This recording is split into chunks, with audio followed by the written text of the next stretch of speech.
This thing has one use case that makes sense.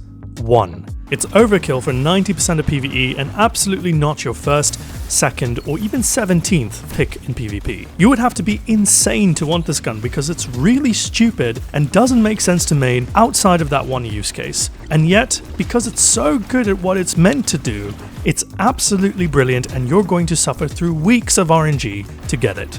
Let's jump in. Let's cover how the gun works before we get into the various use cases. Touch of Malice is a rapid-fire scout rifle with above-average stats for its archetype, particularly in range. It's a wonderful feeling weapon, easy to use and quite difficult to master due to having 20 less aim assist than the other rapid-fire archetypes. It's a random drop from killing Oryx, and as of the making of this video, I'm not big enough to have that sweet content creator RNG, so big shout out to Hellgoose and Revenant for letting me borrow their accounts to test this weapon. The exotic perk is named after the weapon and says the final round in the magazine deals bonus damage, drawing from the wielder's life force and then regenerates itself. Rapidly defeating 3 targets restores health. This is the main draw of the weapon, the final round. Everything about this weapon is geared towards activating that round, including its comically low mag size of 11. In PvP, the gun normally does 47 crit damage, but on the final round it boosts it to 61 crit. That's a 30% damage buff. In PvE, that buff is closer to 100%, and it's no joke. It absolutely makes mincemeat out of miners, mages, and even bosses. To make things even more lethal, the second perk is called Charged with Blight. It says, precision hits drain combatants' life force and charge up a ball of darkness. Hold reload and then fire to unleash the Blight projectile, shrouding combatants in darkness and temporarily blinding them. The Blight itself is quite big, and targets affected by it get debuffed so you can do more damage to them with Touch of Malice. They also work for other weapons of sorrow too, like Osteostriga and Thorn. However, the debuff won't work with anything else, and the window of opportunity is quite small, just a few seconds at best. The Blight can be used to kill enemies as well, and upon a kill does actually proc necrotic grips according to a few people around the internet, which greatly aids its ad clear capabilities. Not that it particularly needs the help. In PvP, the Blight can one-shot Guardians, but it's hard to pull off as it travels fairly slowly, and the opponent has to be smack dab in the middle of the thing. The Catalyst gives rapid hit to the weapon, which is very handy for the main drawback of the final round state, the absolute havoc that it does to you. To gain bonus damage, it takes your own health and puts it into the gun. The result is that the weapon gains considerably more screen shake, and the edges of the screen glow green, with the typical poison coloring that comes with all weapons of sorrow. It feels like you're being punched in the gut whilst firing, which, canonically I imagine, is exactly what's happening. It feels very well done. The Catalyst doesn't reduce the screen effects, but it does make it easier to control whilst it's happening. This state has a learning curve because it is so easy to kill yourself with this weapon on accident. You really have to be careful about how much health it takes and how quickly it does it. Due to the low mag size, rapid hit as the Catalyst makes a lot of sense, and since Charged with Blight requires precision hits, all around the gameplay loop is very cohesive and arguably incredibly deterministic.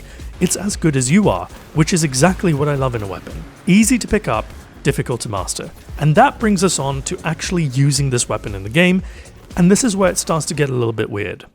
In PvP, this is not going to be anything other than a meme option at best. Rapid Scouts have a 0.93 time to kill in their neutral state, requiring 3 crits and 2 body, which is well on the slower side of things.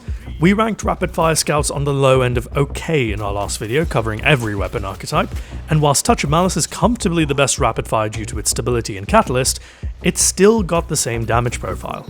The final round state is also just a huge non-starter for me personally.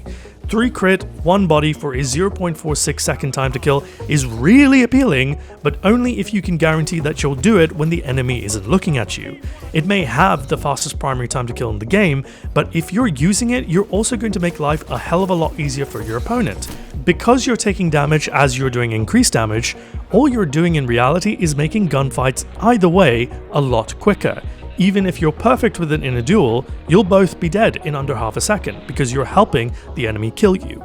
Now that skill-based matchmaking is turned on, given that I'm being paired with very good players around the world, I'm not sure it's a very smart idea to use a weapon that actively hurts me. If my opponent doesn't kill me, their teammates almost certainly will.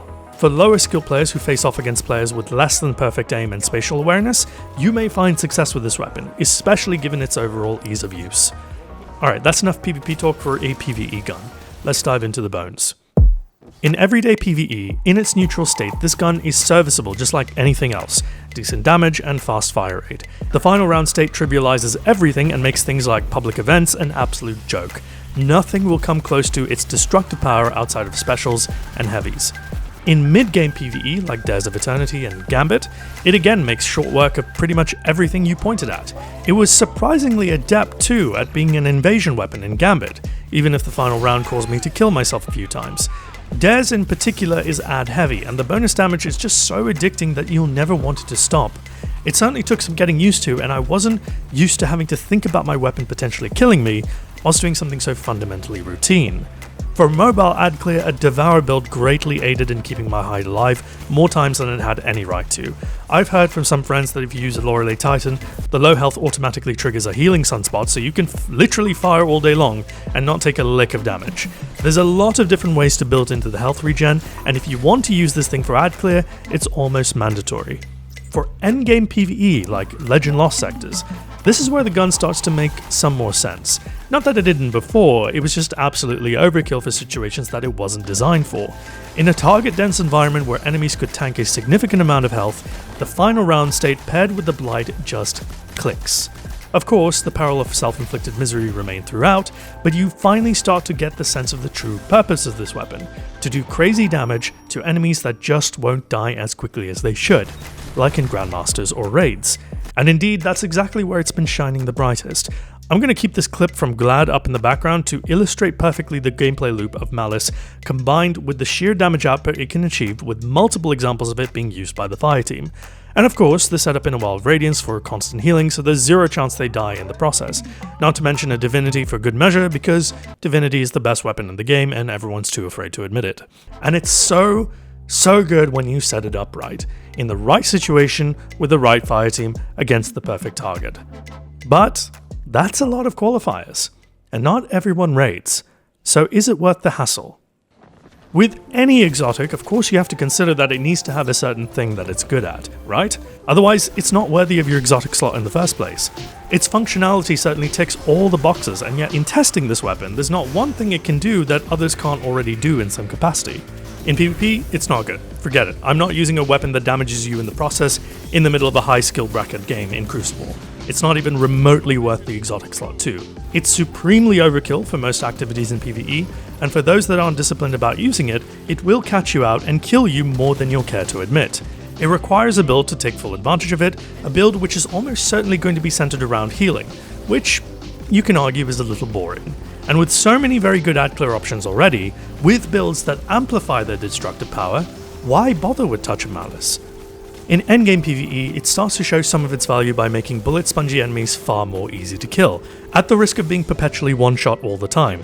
But endgame PvE is almost always done in a fire team, and how you tackle the challenge depends on your setup and team composition. Touch of Malice isn't an automatic pick, despite its obvious strengths. And I know it sounds perverse, but it is so lethal of a weapon that it doesn't make sense to use it for so much of the content because it just makes mincemeat out of it. The only place where it makes complete sense is for raid boss DPS. And truth be told, I'm okay with that. Exotics need to have one killer app that makes it worth using.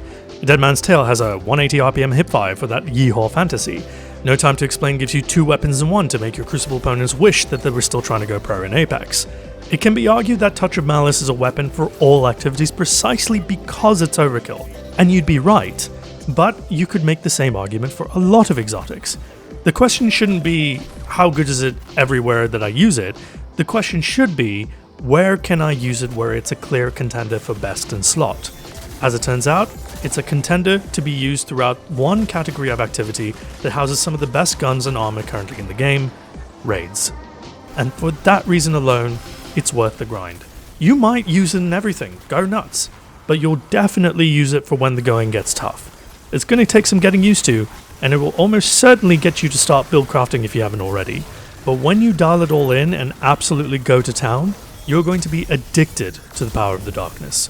Thank you so much for watching, and thank you to all my patrons for making this video possible. I'm Ascendant Nomad, and I'm your Crucible Doctor. Cheers.